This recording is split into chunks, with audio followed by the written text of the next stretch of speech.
Iha, Hafide, and Yokwe, everybody, welcome. Set my view to speaker. Okay.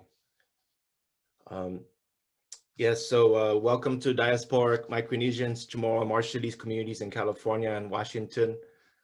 My name is Keith Camacho, and I'm here to welcome you on behalf of our collective, our community of Chamoru and Marshallese in California, Washington, and elsewhere. And we're really excited to bring a bunch of folks together to dialogue with each other regarding a range of issues, education, public health, etc. So I'm calling and talking from Tavonga, or Los Angeles, the native place of the Tongva. And I want to put in a plug for a good colleague and friend, a Tongva writer, for anybody interested who might want to know more about native Los Angeles, Tongva Los Angeles. And the book is called Waka, The Bird Who Fell in Love with the Sun. Beautiful book, children's book, but anybody will enjoy it. Please read it, pick up a copy. It's written by Cindy Alvitre. And so that's my plug for our colleague and friend. And so without further ado, I want to welcome you and transition to our host, our moderator, Alfred Pareto Flores from Harvey Mudd College. Thank you, and please enjoy. Have a great time. We'll have some Q&A at the end. Happy to be here. Alfred? Thank you, Keith. Hafide and Yokwe, everyone. Saina Masi, and thank you for being with us today. Before we begin, I would like to acknowledge the following individuals for their support of this event: Jennifer Alanis, Ann Carrick, Michael Chiang, Mickey Davis, Stacy Doan, Ken Fandel, Madeline Gosiaco, Lauren Hirschberg, Todd Hanma, Emery Johnson, Zane Kassam, Karina Lee, Fran Lujan, Lisa Maldonado, Natalie Masuoka, Sarah Lynn Morales, Kylan Sakamoto, and Jessica Schwartz. Thanks to all the individuals who have supported this event in a variety of different ways. I would also like to say thank you to our co-sponsors for supporting our forum.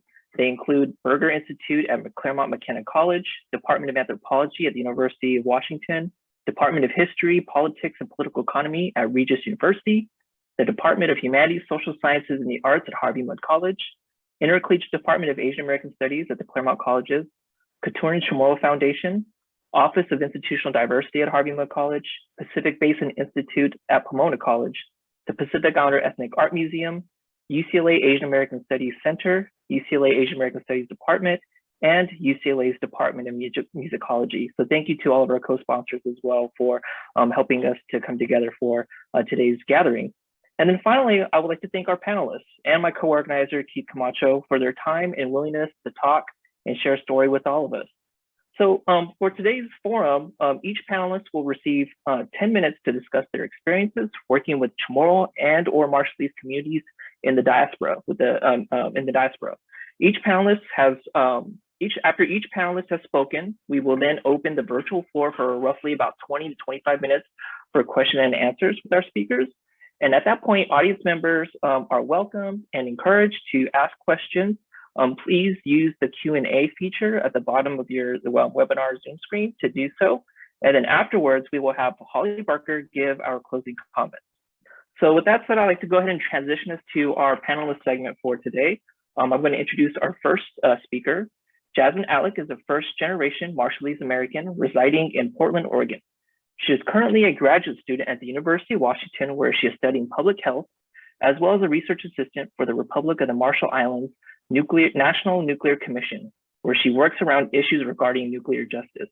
So with that said, I'd like to go ahead and bring Jasmine to the virtual floor. So Jasmine, it's all yours. Thank you. Hello, everyone. Thanks for having me. I am really honored to share the space with my fellow community leaders. This is where I learn the most, where the learning is the most meaningful to me. And these type of roundtable storytelling type of learning is my favorite type of learning. I want to preface, I know the discussion today, but I want to preface that I am just a baby in both the community work realm, as well as the academic realm. At least I feel that way, and I know that's true. But regardless, I'm so grateful for this opportunity to reflect on Micronesian diaspora as a child of diaspora. And I hope I'm not alone in the sentiments that I share today. So again, I want to thank Alfred and Keith and Holly for inviting me. I know Alfred just gave my bio, but quickly, my name is Jasmine. I'm from Portland, Oregon, where I was born and raised, grad student at UW, studying public health, and a research assistant for the Marshall Islands National Nuclear Commission. And I'm full Marshallese. My home atolls are Jelo, Mele, and many more. And my clan and Joey is Reluyenamo. I do find it important to mention or to call myself Marshallese American since I was born here, just because growing up, I've seen the big differences it makes to have citizenship while living in this country. Growing up and seeing the things my siblings and I can do that my parents can't do, and many of my other family members can't do. And today I want to talk about the realizations that I came to regarding this identity that I feel I wish someone had named when I was growing up.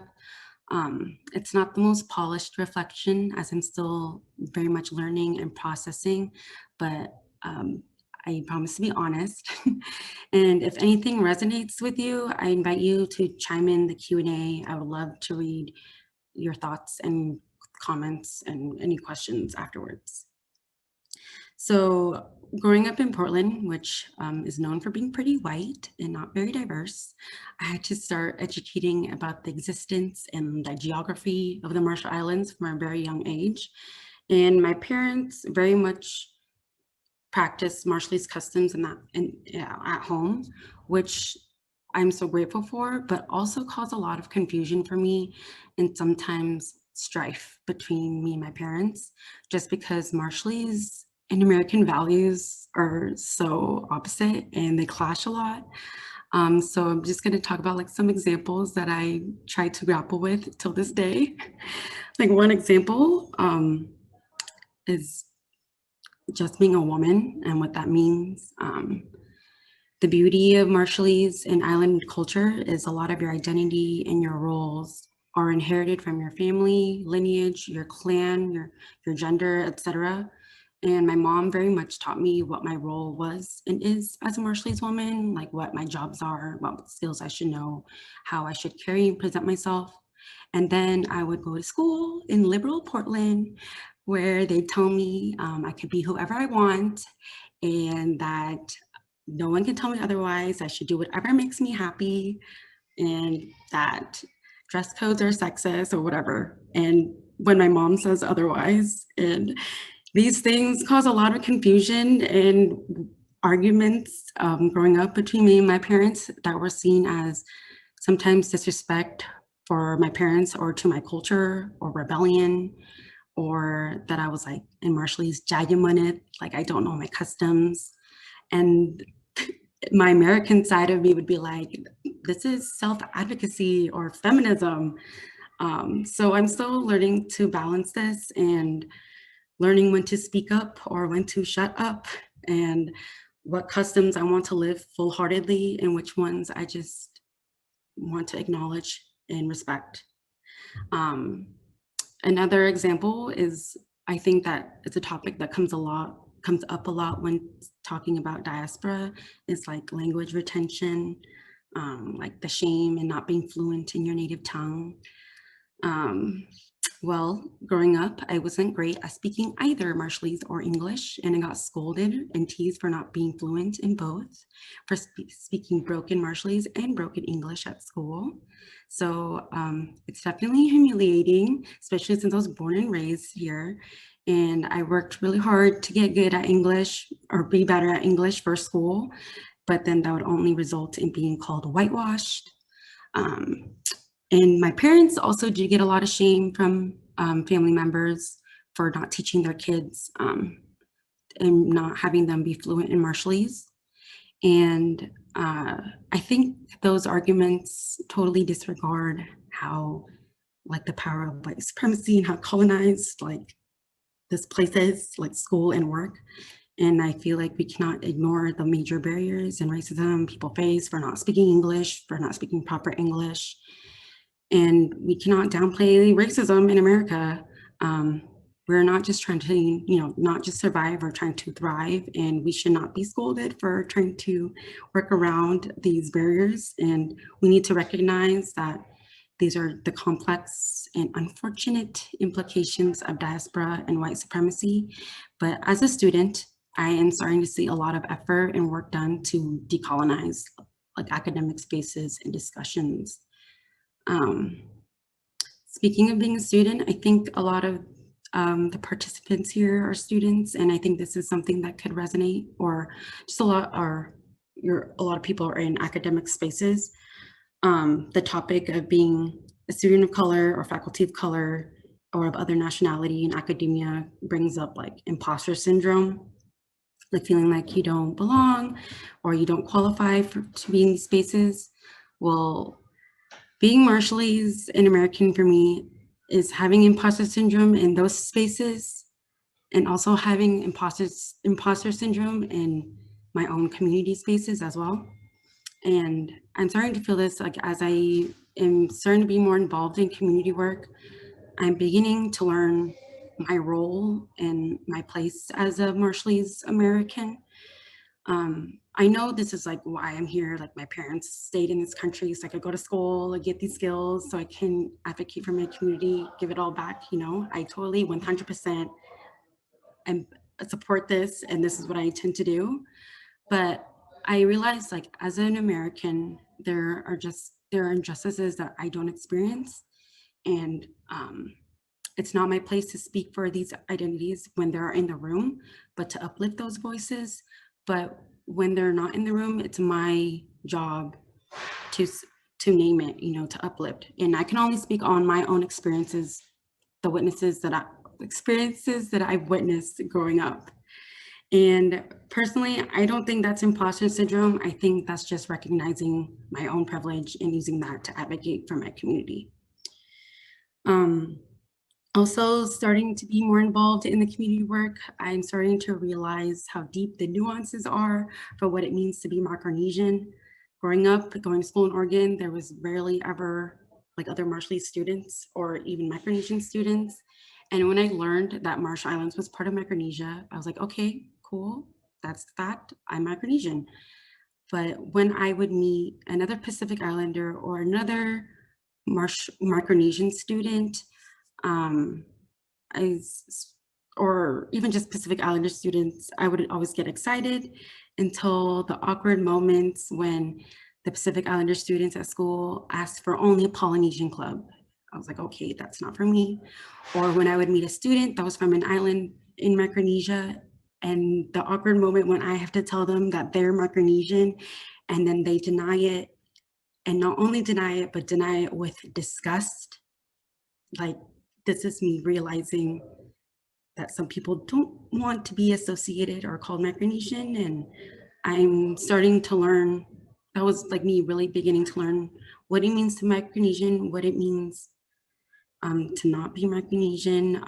And as we're starting to raise more awareness of Micronesia, we're beginning to see the racialization of Micronesians, especially recently with the disproportionate COVID rates, and then how the news decides to cover those rates, and the tone and the word choice to describe, and the sad attempt to explain why those rates are the way they are, or with the murders of our Micronesian brothers and sons from law enforcement.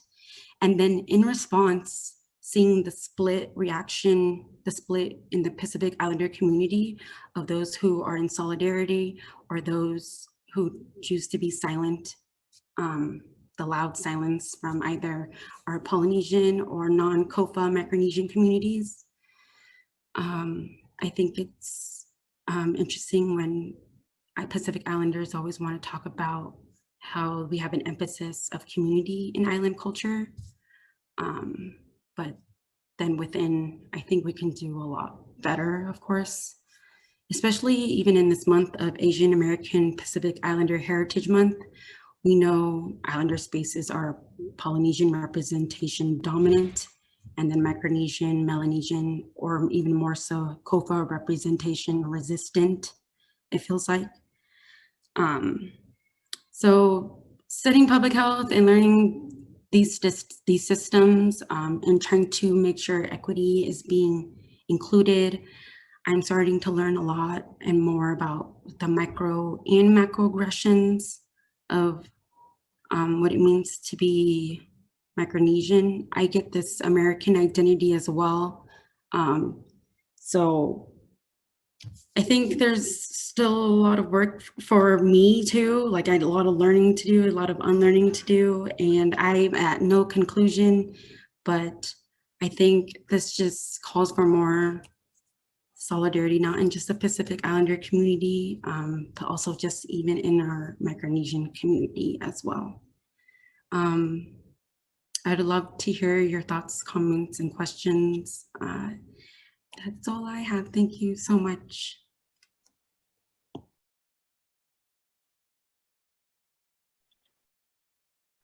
Thank you very much, Jasmine. I think you bring up a lot of really great important points, especially when it comes to the complexities of a Marshallese American identity while living in the diaspora, especially when it comes to issues related to culture, language, gender, and race. Okay, so our second panelist is Fafa Inagwi Heidi Chargloff Kenga, who is an operations manager with a bachelor's in business management from San Francisco State University. Her efforts to preserve her Micronesian heritage stem from her tenured directorship with the Chamoru and Marshallese Foundation, a tuition-free 501c3 nonprofit dedicated to the preservation of the Chamoru culture through song and dance from the Mariana Islands in 1993 in Long Beach. She continues inclusion of Pacific Islanders as a cultural advisor to SoCal Pacific Islander COVID-19 response team, a volunteer, and to the Pacific Islander Health Partnership, where she is the vice president. I would like to now welcome Heidi to our floor. Hafade Todas Hamzu, si Heidi Kenga here. Want to thank Dr. Keith and Dr. Alfred for the invitation. Want to pay homage to the ancestors of the First Nation on the land that I am on, the Tongva people, and to my ancestors themselves. May they give me strength and guidance to provide an honest and insightful perspective on being Chamoru in the diaspora.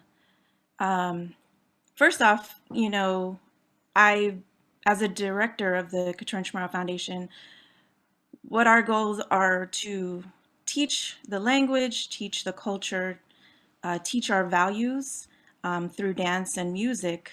And really it's to give, you know, Chamorros out here in the diaspora the opportunity to learn about their culture. Like Jasmine said, you know, many of our participants and our students were born and raised here outside of the Marianas.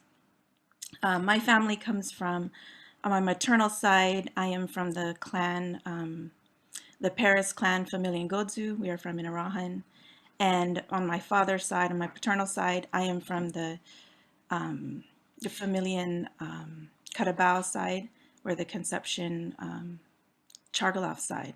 So like other Pacific Islanders, we attach ourselves and we link ourselves to our heritage and our lineage through the family. The way that I too was not born back home. I was actually born in Germany. So I was like super diaspora. And then my dad was in the military. And as you all may know, that the military has always been that place of sort of looked at as, you know, saving the island or being the rock that, you know, can save from the colonizers or the different landlords that have come to our islands. So yeah, to have a better life, you know, my grandparents, you know, my grandfather was in the Navy, my father-in-law was in the Navy, my dad was in the Army, and statistics show, like, even in the early 2000s, that 1 in every 8, you know, Chamorros on island are in the military in some sort of way. So what happens is that we now outnumber. Chamorros outnumber Chamorros back in the islands, and we outnumber them by over 50%. And so it's groups like Couture Chamorro Foundation where you can meet other Chamorros and discover, how you can connect within your culture. And, a lot of times, through interracial marriages, we see less and less Chamorros. So for myself, I'm probably more Chamorro than a lot of people that you would meet, or other Chamorros that you would meet. So our group, we share the culture, we instill pride in learning the culture and actually sharing it with audiences all around the world. We've been around 28 years, and we've discovered quite a few things. For instance, through song and dance, it's a way to gather, and it's a way to bring people together.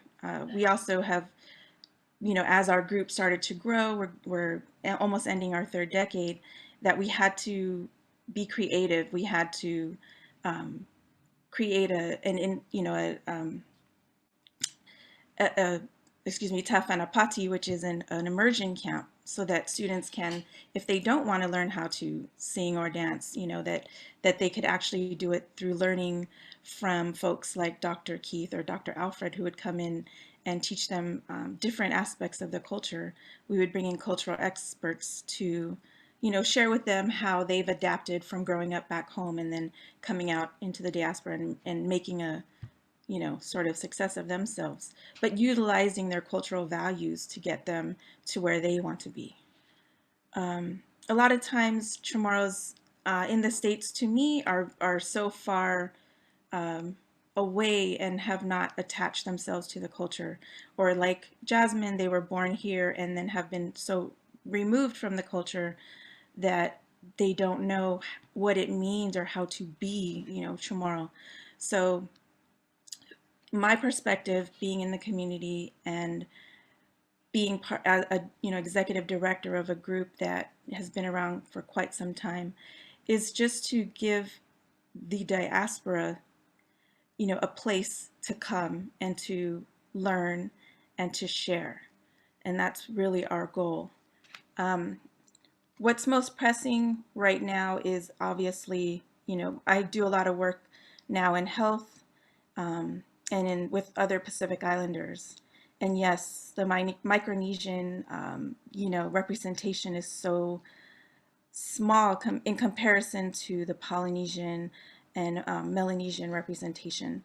So this discussion has been very important because, yes, it does bring light to our folks, but it's also the attitudes and the perception that, being Micronesian it has a negative connotation to it or something like that. It's even being back home in the Marianas, it has a negative connotation when Chamorros are Micronesian, but they just are so Americanized that they think that this is a better way to be than be themselves.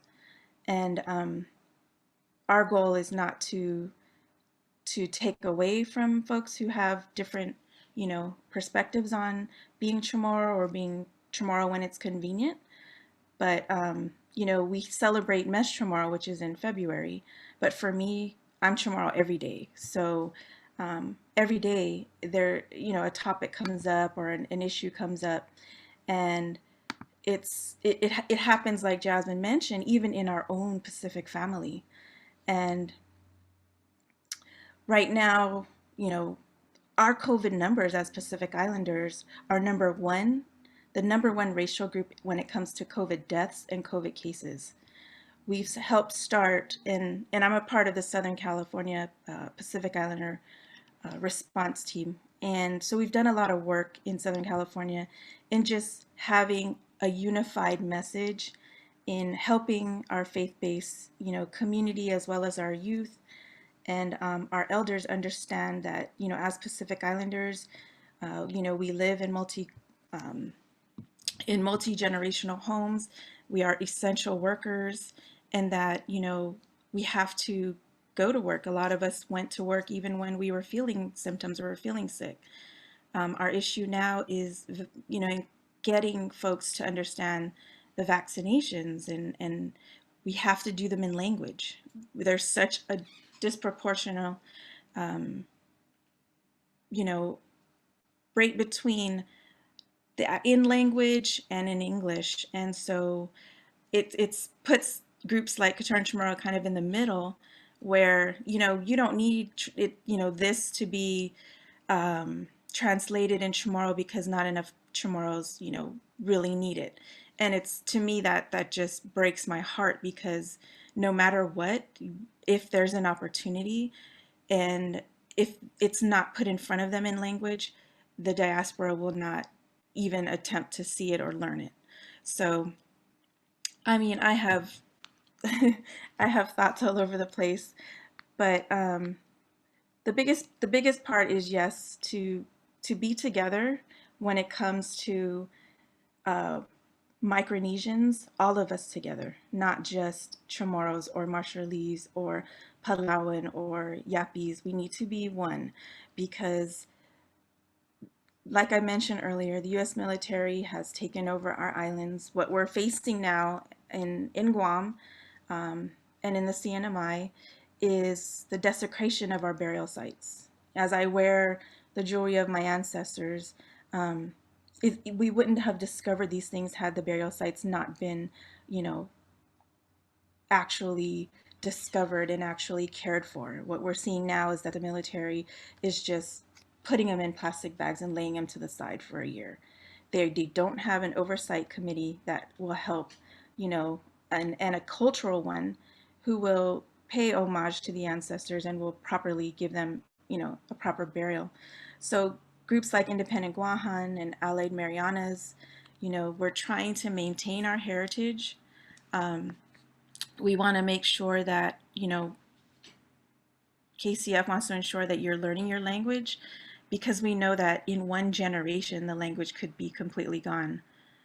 Our fluent speakers, 50% of our fluent speakers are over the age of 65.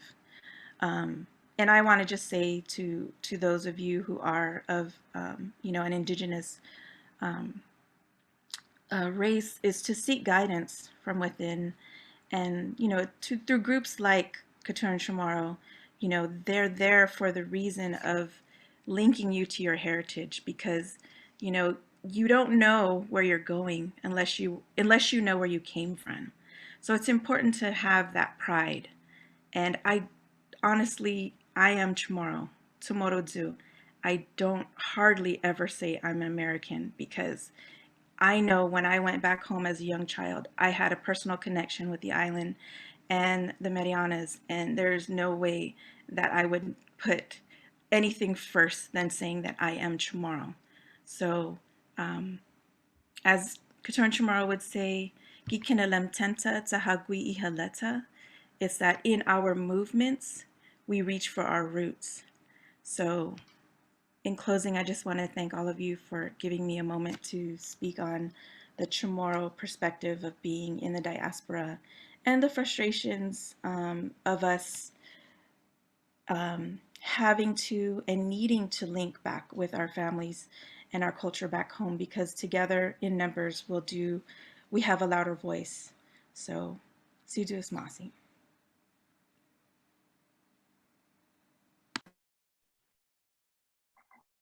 Thank you very much, Heidi. You bring up some excellent points about the different ways that the U.S. military has impacted Chamorro diaspora, and also, though, how community-based organizations such as KCF and amongst others can serve as a place to help regenerate indigenous ties to the homeland. So thank you once again. Our next speaker is Kubi Keju, who is a community organizer within the Marshall Islanders in Orange County, Southern California. He helped run the first Marshallese Civic Club in Orange County called Jake Jebel Eel Club. The JJEC was instrumental in helping Marshall Islanders settle into their respective communities in Orange County through employment assistance, school enrollment, and in the obtainment of legal documents. The JJEC also formed a cultural troupe that represented the Marshallese community in the annual Festival of Arts that included various island nations. He also collaborated with Newport Mesa Unified School District to create the first after-school program for Marshallese families in Orange County. QB continues his community work by serving as a court and county government interpreter and translator. QB, thank you once again for joining us, and the virtual floor is yours. Thank you, Alfred. And thank you, everybody. Heidi, thank you for reminding us islanders of who we are and where we come from. I have 5 groups of people that I'd like to thank first before I proceed. Very important. Dr. Lauren Hertzberg, as mentioned before earlier, an assistant professor at Regis University of Colorado, a most kind lady, witty, savvy, and a special and diehard friend of the Micronesian people. Professor Dr. Holly Baker, who is one of the collaborators of this event. He's also here. She's at the University of Washington, as you all know, and a fierce advocate for the people of Micronesia. An amazing lady. Our fellow Micronesians, collaborators, and organizer of this event, Dr. Alfred Flores from Saipan and Dr. Keith Camacho from the Palawan Islands, the collaborators of this event. And again, we Micronesians consider them as the millionaires next door. It is not the dollar sign, but the behind the scene and leading quietly. Fellow panelists, again, Heidi from Saipan, Northern Marianas Islands, Chashman, and Limamo, my relatives and fellow Bogonage from the islands of Jalud Atoll in the Marshall Islands. And finally, you, the audience. How did you find an hour on a Saturday afternoon just to be here to listen to our stories? That is the question, and we humbly thank you. I began by saying that Jaga Jabula Club, which Alfred just mentioned, started in the 80s, early 80s, and I was one of the founders of that club that really gave us the opportunity to assimilate ourselves into the community of Southern California. And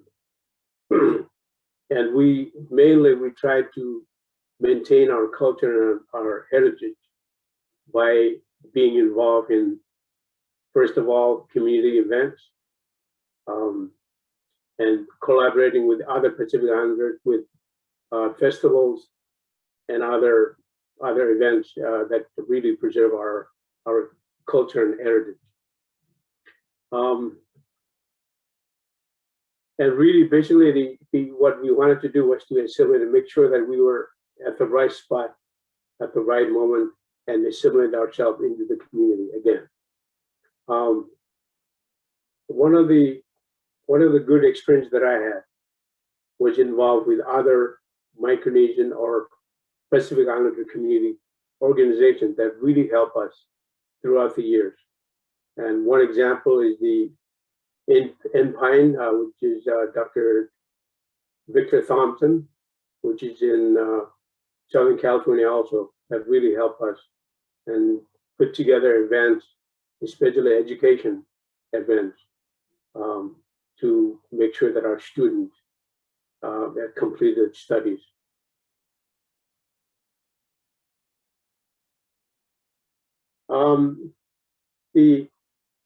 For me, the most pressing issue that I'd like to share with everybody.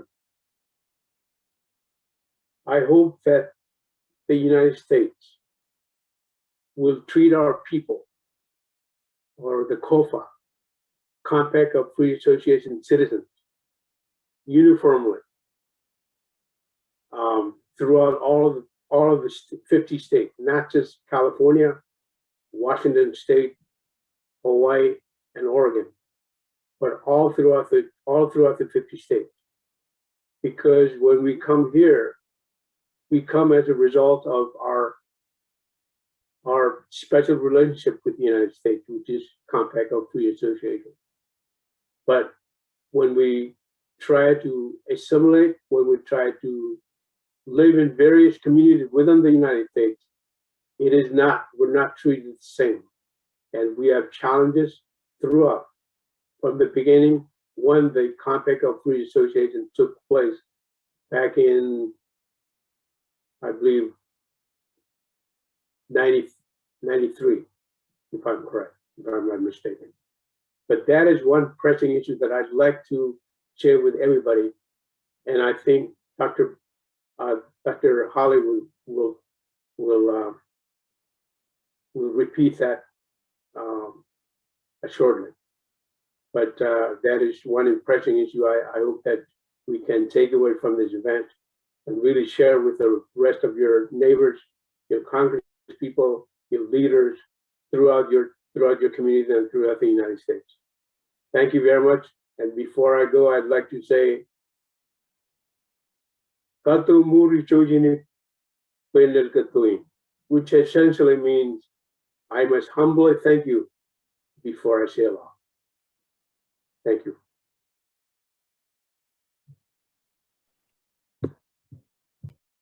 Thank you very much, QB. I think your insightful comments really highlight the importance of organizations like JJEC and how they serve as spaces and groups to support PI communities, but also just as importantly, the kind of coalition building that happens between various Pacific Islander organizations as they kind of work together. So I think these are some important issues that you bring up. So thank you very much again. All right, our fourth and final panelist is Leimamo Wase, who is a recent graduate from Baylor University's Masters of Public Health program. She currently works as a program analyst at a local health department in Washington State and is a research assistant for the Republic of the Marshall Islands National Nuclear Commission. Leimamo serves her community through her engagements with the COFA Alliance National Network of Washington. And Leimamo also grew up on Kwajalein in the Marshall Islands. So I'd like to go ahead and welcome Leimamo. Yahweh and Hafaday, everyone. It's such an honor to be here with in this space and to have these important conversations with you all. So thank you so much, Alfred and Keith, for bringing us together and for giving me this opportunity. So my name is Leimamo, and I grew up on the military base in the Marshall Islands on Kwajalein. And I moved to the United States about 11 years ago after graduating high school for educational and job opportunities. And as Alfred mentioned, I just recently graduated with my master's in public health. And the reason why I was interested in public health in the first place was due to my grandmother and my family's experiences when seeking healthcare or cancer care as a result of the nuclear testing, and just how inaccessible this was for us. And so I was really interested in going into a field that was very broad and touches on many aspects that I was interested in. And so with public health, I am really passionate about it and really love that it connects my lived experiences, my interests and my skills ranging from health equity and research to social justice. And so during my first year of my graduate program, I was very focused on learning about the health system here in the United States and the health issues back home. But it wasn't until my second year, which was last summer, when I started working with the Marshallese community leaders here in the United States, specifically in Washington State, with the COFA Alliance National Network of Washington, or CANWA. And we worked together with the local health department, which is where I work now, to develop culturally grounded and linguistically appropriate messaging about COVID and safe public health practices and guidelines that would resonate with our communities. So I would say my last year of my public health graduate program was very rewarding, not only gaining the technical skills and knowledge through my education, but also learning from my community leaders, which I feel like they really enhanced my public health knowledge and educational experience. So they, along with other Micronesian students and being connected with them and mentors, just really kept me grounded in, I'm going to say indigenous knowledge, but I know with other people have different terms for that, but our knowledge and what we know from our ancestors, from our elders. So this is something I feel like I definitely lost sight of early on in my educational journey. And because I grew up in an American military base, my upbringing was very different. And I do have a lot of learning and unlearning to do, but also recognizing that serving my community back home is very different than serving my community here in the United States. So over the past year, I've really learned about myself, and honestly, this concept of diaspora is also new to me, and also learning so much about the communities here in the United States and the healthcare system, and just how insufficient it is to achieving health equity. And but one thing that I have just been in awe of is the strength and resilience of our communities, which is something that should not be surprising, but it's just, you know, I have so much pride in that. So one issue that I believe that it's the most pressing for my community is the topic of racism and how it exists in our communities with, you know, towards one another, how it impacts our health, and how we really need to address it and have more conversations about it. Specifically in COVID times, how racism exists because our communities are disproportionately impacted by COVID, or the lack of translated materials that we need to help our communities understand the harms of COVID. Also, the structural racism that exists in Hawaii is just profound. You see it and experience it everywhere you go, and just, you know, from hospital to grocery stores, in the school, at schools, in the news. And for me and my experience with this, my grandfather is from Maui and my grandmother is from the Marshall Islands. So for me and my family, we'd get very ignorant responses like, oh, you're Micronesian, you don't look like it. But I do have relatives that currently go to school in Hawaii, and you know, they can feel that disgust or confusion when they reveal to their friends that they're from the Marshall Islands. And so, and then you think of healthcare, and a lot of people from home, they travel to Hawaii mostly to seek medical treatment. And I just can't even imagine the racism that they encounter when they go, you know, to the hospital to seek care. But something that I've never had the opportunity to speak out about is the racism that exists in the military base where I grew up, and how the military infrastructure disrupts our cultural and traditional beliefs. With the education system there, you know, we have a high school that is college prep American school. But you know, I'm going to be honest, it does not set up our Marshallese students for success. And this isn't to disregard any of my teachers or any of the teachers that are there that really do care about the Marshallese students. And so I think I just want to highlight that it's more so of understanding and acknowledging the systemic racism that exists.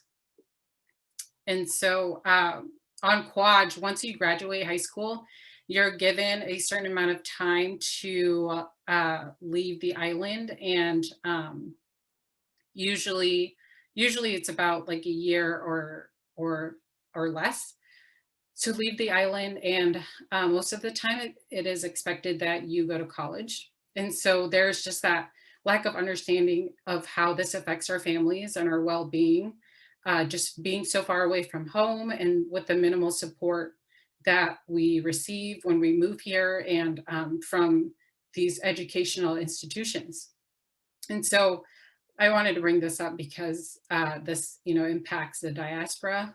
But on another note, there is also a lack of awareness or acknowledgement of the nuclear testing on Kwaj, which is shortened for Kwajalein, or Ebi, which is the neighboring island near Kwajalein. but there's a lack of understanding or acknowledgement of why that island is overpopulated.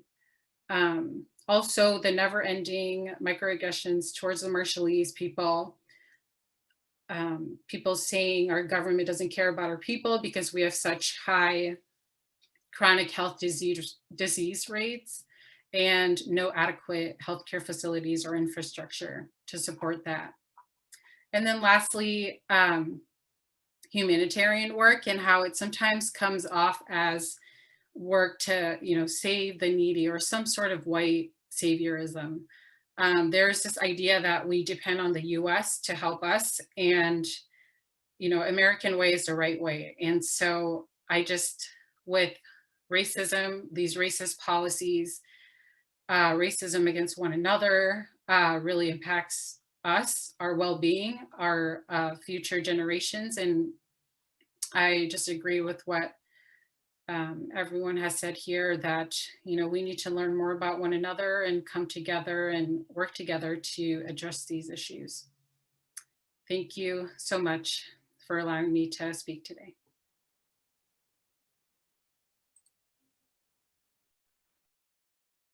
Thank you very much, Leimamo, for your talk. I think you bring up excellent points as well about the issue of racism and how issues of racism and how they negatively impact mental and physical health of Micronesians. I think that's a really important point, and in a lot of ways links many of the conversations that you've had today or today.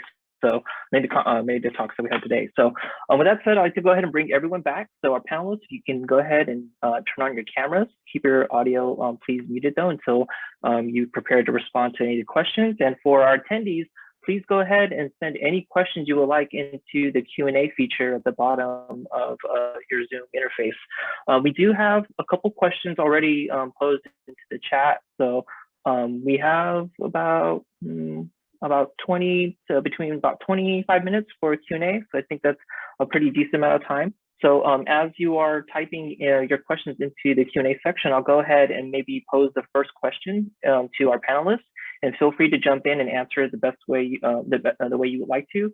The first question is, and I think to rephrase it would be, as diasporic people, how have you tried learning or maintaining your native languages? So as diasporic people, how have you tried learning or maintaining your native languages?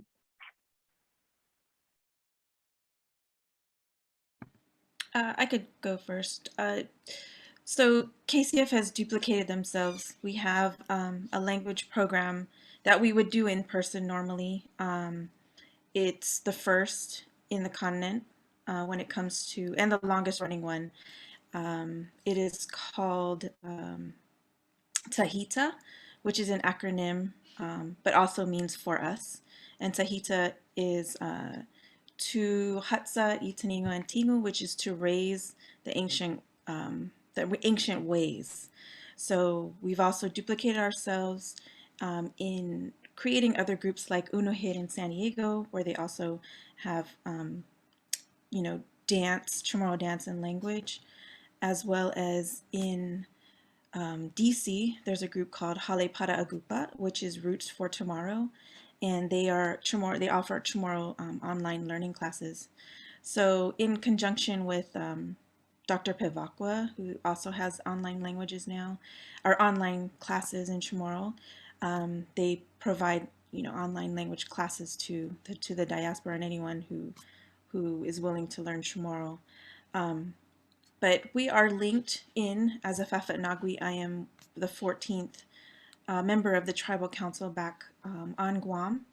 And through the dance groups, through all of the gumas or the houses, there's about 15 in total. There's in Tinian, our other islands in Saipan and in Rota. So all together, we have also a group in Washington, up Washington State, and also out in South Carolina and in Texas. So we have found through this way that we can continue the language. We are not as fortunate as my Marshallese brothers and sisters or Samoan and Tongan who have churches, that, can continue the language through religion, because Chamorros are predominantly Catholic, you know, that type of system doesn't help in retaining the language unless it's just through song.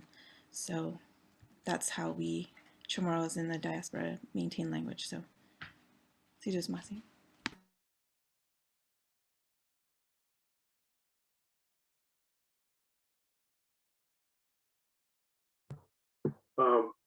Just a quick note.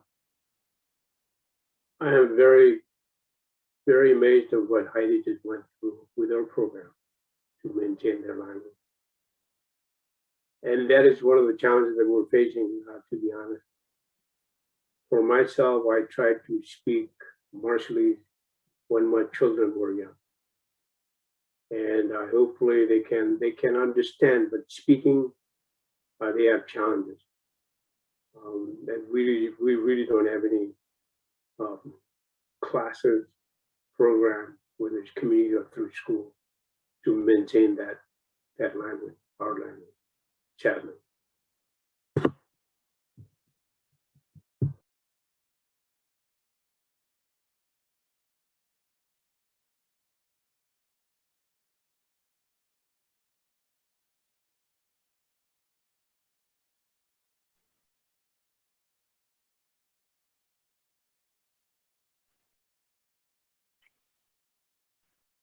Okay, any Jasmine or Limama, did you want to jump in or? Yeah, I think I could make a comment. So I realized like growing up, okay, like we speak Marshallese at home, of course, and I have a family in Oregon, so there's always like cultural events or gatherings and whatnot. And I did grow up in the Marshallese church, and that helped a lot, like reading the Bible in Marshallese, like that helped so much. But then I really realized, like when I went to, like even when I went to college, and there was like no other Marshallese there, and I was away from my family, like the decline, like I realized that every time I visited home, and things like that. And so I'm kind of like the same as QB's kids, like I can understand and I can speak, it's just I have a thick American accent and I try to practice all the time, but it's hard. And yeah, like a class would be, I would have loved to take a Marshallese class. That'd be so great. I might add it to my list of things to do, things to make, I don't know. Yeah, just real quick here from me. Yeah, I think it's whenever I do call my family members back home, it's just, I feel like I need to speak Marshallese to, you know, I don't have any other Marshallese people here where I live. So speaking that and having conversations with our elders and our cousins or relatives, but also, oh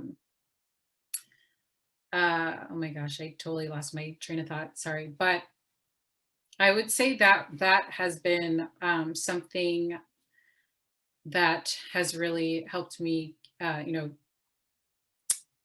with my Marshallese, but actually also with being part of the National Nuclear Commission, the NNC. One of the commissioners is Alton, who is just an amazing person, just has so much knowledge about our language. And so Jasmine and I would, and the other research assistants, you know, we have questions for him and have him break down what certain words mean. And so that's just always been fun.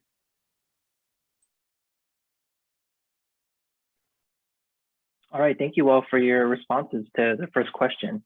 Okay, the next question begins with, Leimamo, thank you for bringing up the topic of racism in Micronesia and the Pacific. It is such a huge part of our lives, and it's disheartening to see our elders and community have to feel this regularly. This is such a huge issue that I don't think is talked about, let alone addressed enough in Micronesia, the Pacific, and in the US. I was wondering if our panelists could comment on if they have seen these conversations showing up more and how Micronesian voices, especially those from COFA nations, have been amplified more to bring this issue to the forefront.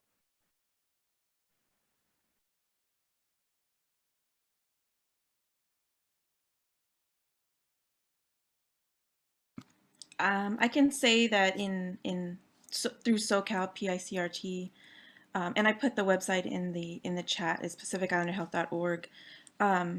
Through the Pacific Islander Health Partnership in Orange County, they house 5 communities, Pacific Islander communities, and one of the major topics is the restoration of COFA Medicaid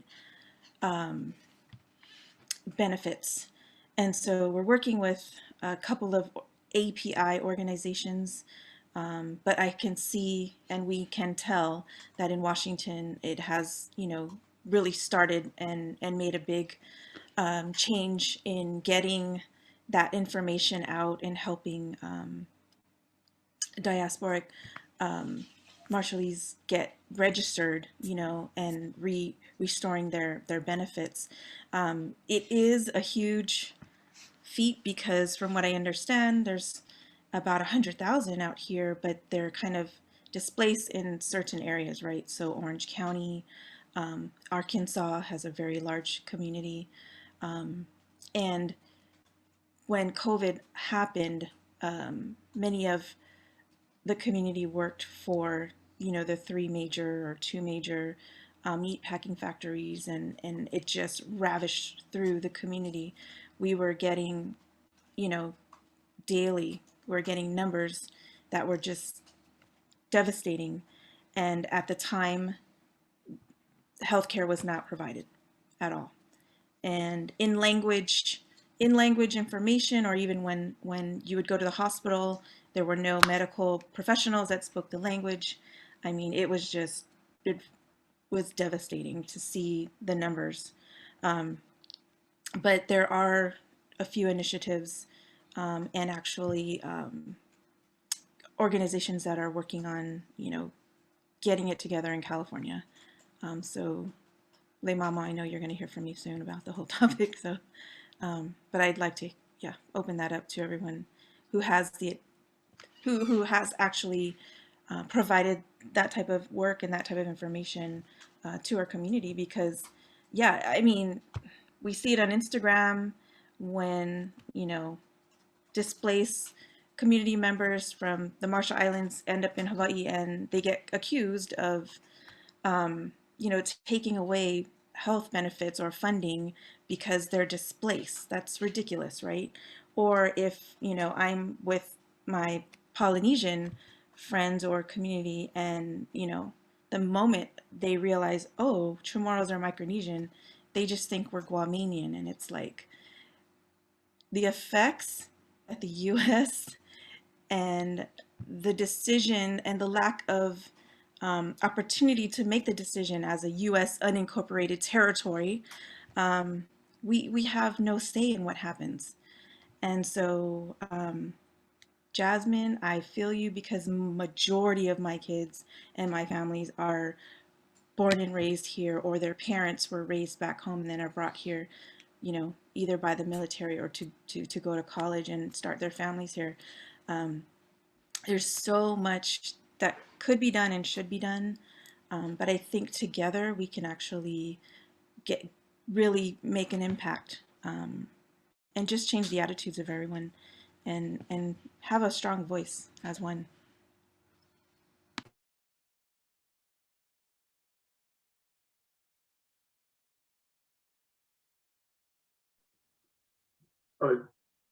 To me, I think this would be an opportunity to really amplify and share the story of what I know of Senator Hirono of Hawaii, who really has went to bat, or going to bat for us. And most recent example is the Medicaid program.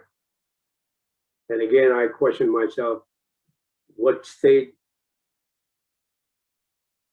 among the 50 does Medicaid really is alive and well and being operated, or has been executed, or reignited from being, stopped when Bill Clinton did away with that with the welfare reform law, 1996. And Dr. Hirono, again, is one of our people that never, obviously she had to do something because of the population of the Marshallese or the Kofa in Hawaii, which really were depleting the resources of the Hawaiian government, healthcare, that is. So is that part of the racism? Is that part of the discrimination? Possibly. Who follows it? I'm not sure. To me, that's both parties. Us, Kofa, and the United States, we need to connect. We need to really sit down and talk about what has to be done so that we have a uniform, like I said earlier, how we're treated throughout the 50 states.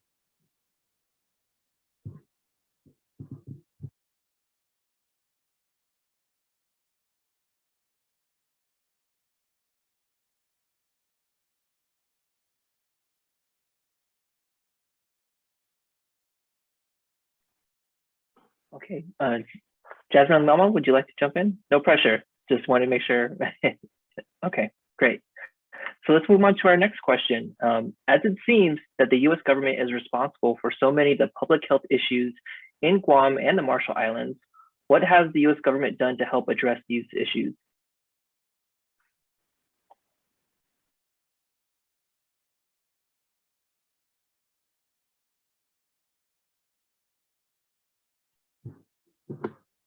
If I could jump right in just quickly, again. Medicaid is one of the ways that the United States is trying to help. But first and foremost, our overall, as we know, when Medicaid was taken away, all the other states except 3, Hawaii, California, and Washington, were still able to take care of our people with their healthcare program. Oregon had just joined, just come on board within recent, last year and a half ago. And they're still in the process of completing that process. And we come here to the States for 3 things. 1, job, 2, education, and 3, healthcare, especially our elders. And if Arkansas, Oklahoma, Indiana, Ohio, and all the other states do not have adequate access to medical, then that's where the problem comes.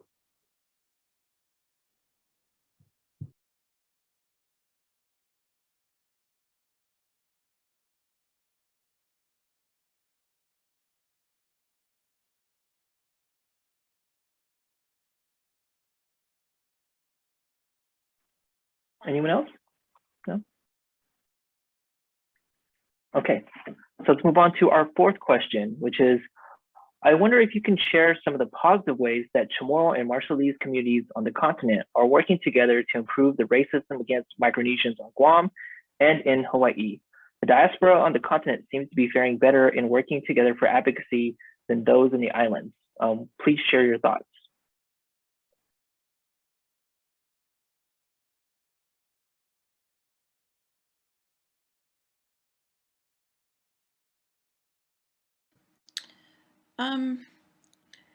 KCF, along with MyOC, which is the Marshallese Youth of Orange County, under the umbrella of the Pacific Islander Health Partnership, we've done different programs just in,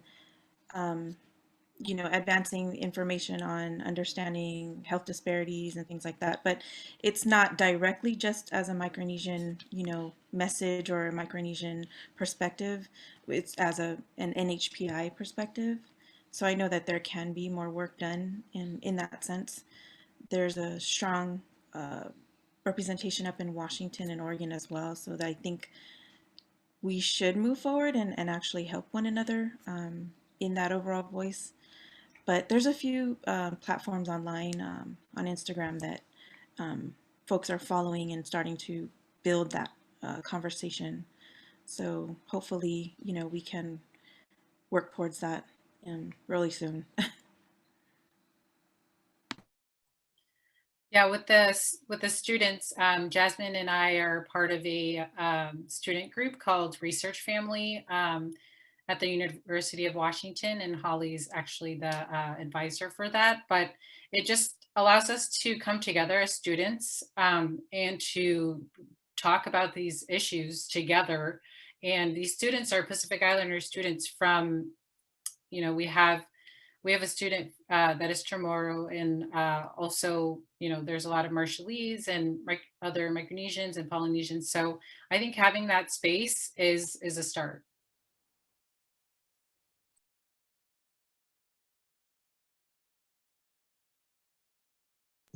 I think there's a lot of like social media, like momentum catching. I feel like people are becoming more aware of this, and the Micronesian community, at least on social media, is trying to like build those bridges by creating these platforms that celebrate being Micronesian and they are inclusive of all of the Micronesian islands. So I think like it's like not all strife, you know. There's a lot of community in the Micronesian community as well. A lot of community building, like bridge building and celebration as well too. To be honest, I don't think we've done anything to address this issue. I don't know at the moment, perhaps. But for me, not much. As you all know, islanders are quiet people. They let others speak before themselves. Is that a weakness? Is that a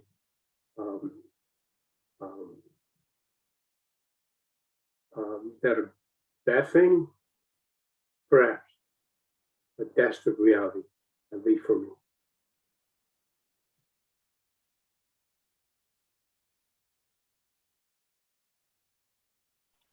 All right, everyone.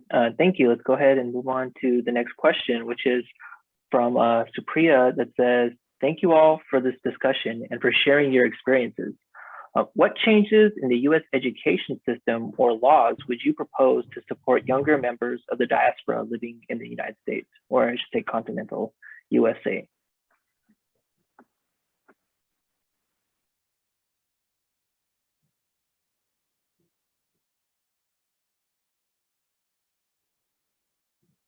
I think, if I may,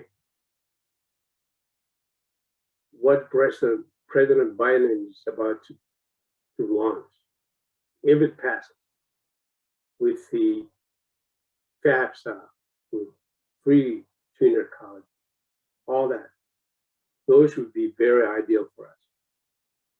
And I know that we are eligible for the Pell Grant and financial aid through the school, through the education system in the United States. But what Biden is talking about, as far as increasing the amount of the Pell Grant, as well as free college, those would be ideal for us. I think those would be incentive for a young student moving forward.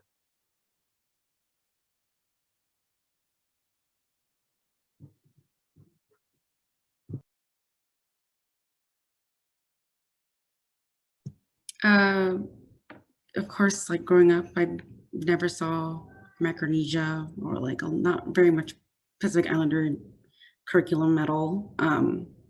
Even when it's like, I'm not expecting like a cultural class but just like even it's based, I think it's just US history.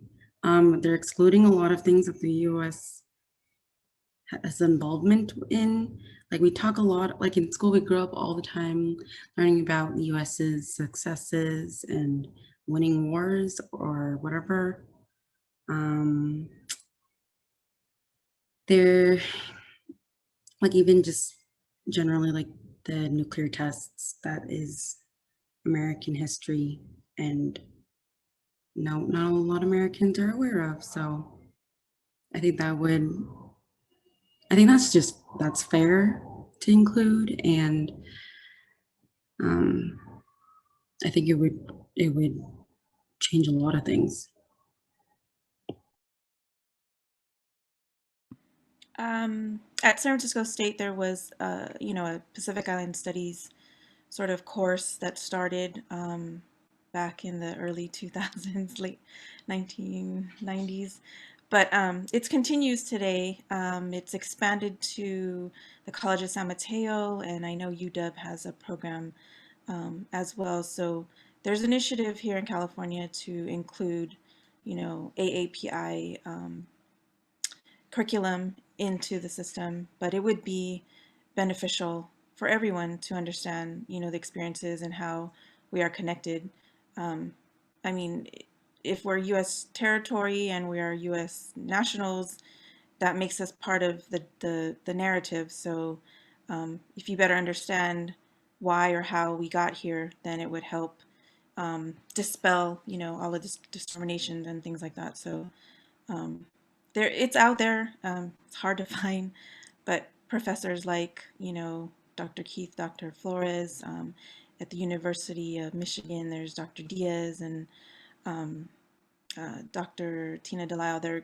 They're out there getting around, and I'm waiting for all of you to do as well, to ensure that, we might be under Asian studies, but soon we should be able to expand to Pacific Island Studies on a higher level, and then infuse it down to the lower level.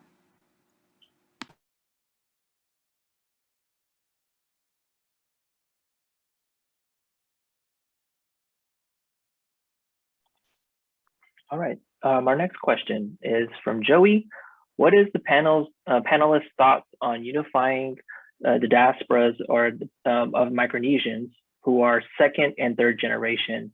What would this look like to you? So what is the panelist thoughts on unifying the diasporas of Micronesians who are second and third generation, and what would this potentially look like to you?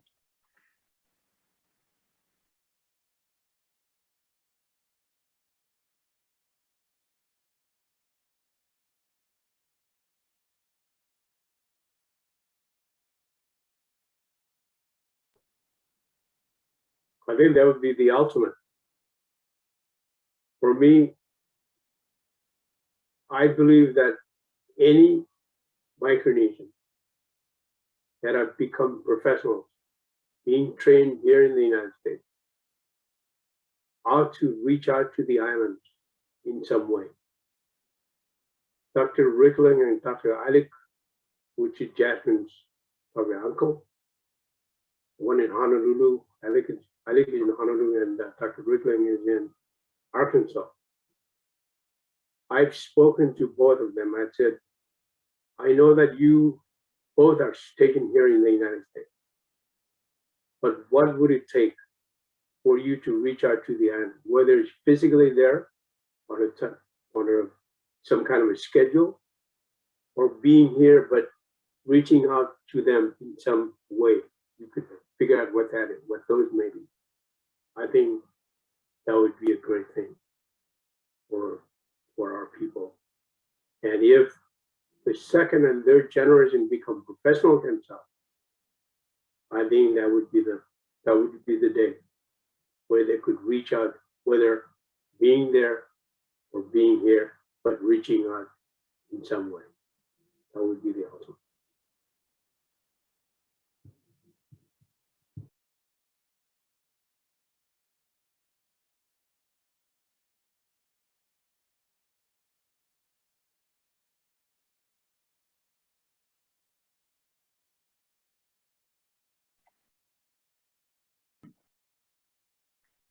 Anyone else? Yeah, because I think this question is, in a lot of ways, right, asking us to imagine, right? I mean, I know some of this work is already being done, as I think you all kind of pinpointed. Some of this work is being done, but to imagine what are some of the other kind of ways that we could that could be moving forward a kind of unified or unified, right, diasporic Micronesian community. Yeah, I think, you know, we're young here, right? We're probably just barely in our third generation here. And we don't really use that kind of terminology, right? Because it's more in the Asian community where they use that type of terminology. What we found in Orange County with the Marshallese community was that when the rate, you know, the age of having to vaccinate folks at 75, it was like, our elders are not 75. They're younger, you know, they just got here. So in discovering that, we noticed that it is the younger generation that will have to bring that together. I think maybe like even infusing programs like our immersion camp, and maybe it just be an immersion for Micronesian students to come together, you know, young folks, because it's the young folks that really have to embrace coming together, and they have to embrace, you know, being and having that pride being Micronesian. So I think, yeah, we could definitely move in that direction of coming together and bringing the younger folks together and seeing how we can open up that conversation and giving them that safe space, right? Giving them that space where being Micronesian, whether you are a quarter Micronesian or, you know, just, you know, your one great grandparent is Micronesian, it doesn't matter, right? It is enough. You are enough. So I think instilling that in the younger folks, and you know, when you see each other and you look like each other, you feel comfortable right off the bat. So yeah, I definitely would like to see that, and imagining, yeah, imagining one day that we're celebrating all together. You know, we're celebrating as a community, that our pride and even, you know, us sounding funny when we speak our native tongue, that it's okay, because we're all still learning. As myself, I'm still learning. So Thanks for bringing that up, Heidi. I would just love to go to a conference of, you know, just Micronesians, and be able to connect and network and go to sessions where our elders speak about traditional knowledge. And um, that would just really be such a powerful space for all of us to come together and share that with one another. And yeah, just be grounded in what we know and how that's going to help shape our future. And so thank you for bringing that up.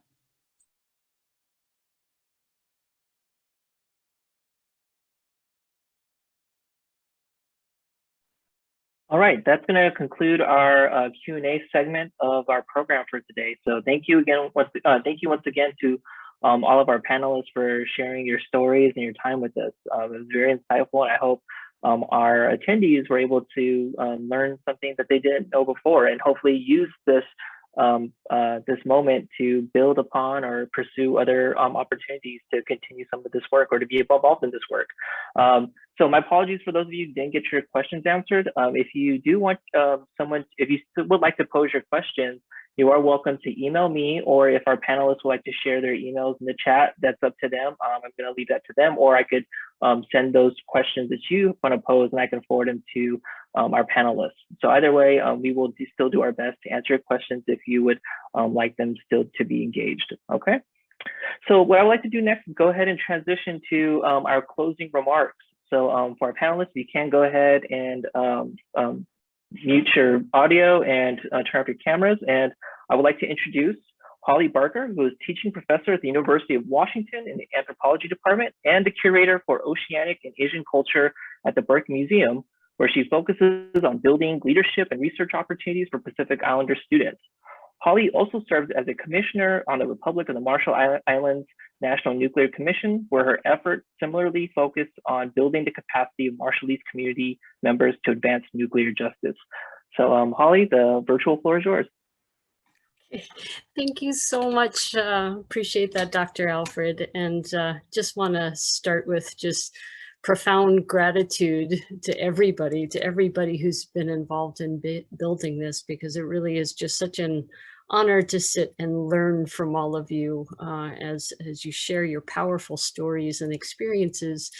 And, thank you to Dr. Keith and Dr. Flores really for role modeling what it means to be an academic who's grounded in community and building those relationships all the time. And thank you for role modeling that. And to all the panelists, my goodness, I was taking so many notes, capturing all of the power of your stories. And they're the stories that belong to you. They're your truths, your experiences.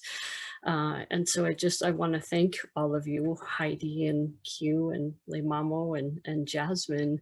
You raised so many important issues, difficult issues, but also really important issues. And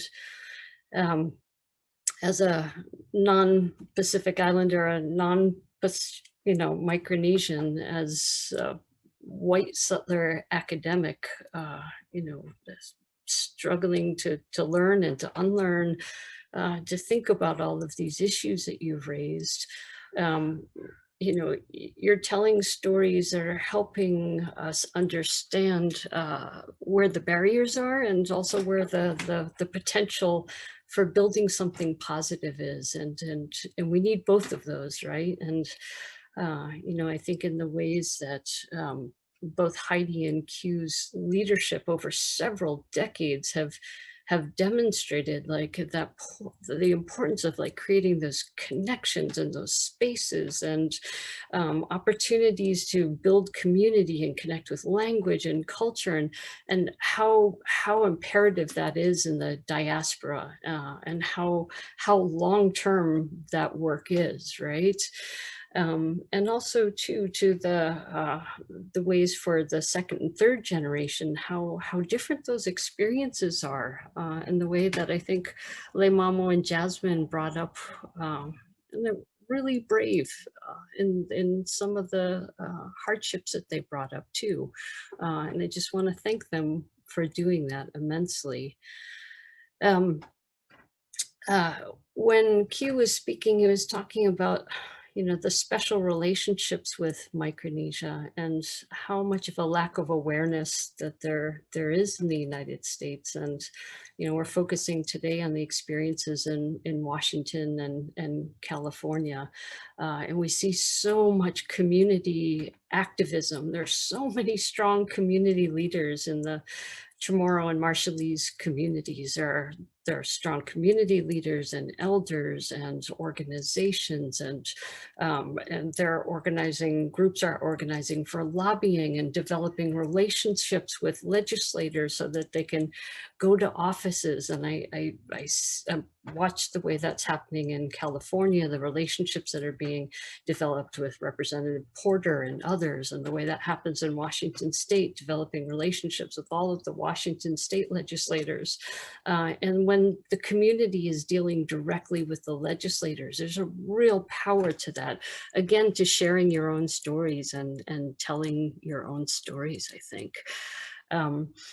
There's so much work to be done. And again, as sort of a non-Micronesian, thinking about, what are the roles of us who are non-Micronesians to support Marshallese and Chamorro communities, and how do we do that? And how is it that we can use our different places where we are to open up spaces for community members to tell their own stories and to take leadership, obviously, for their own issues, and thinking about the most culturally relevant ways to address those issues, whether it be healthcare, which certainly was a theme that everybody talked on today, and healthcare issues that go back, generation. They go back decades of thinking about the ways that U.S. militarism and settler colonialism and the violences that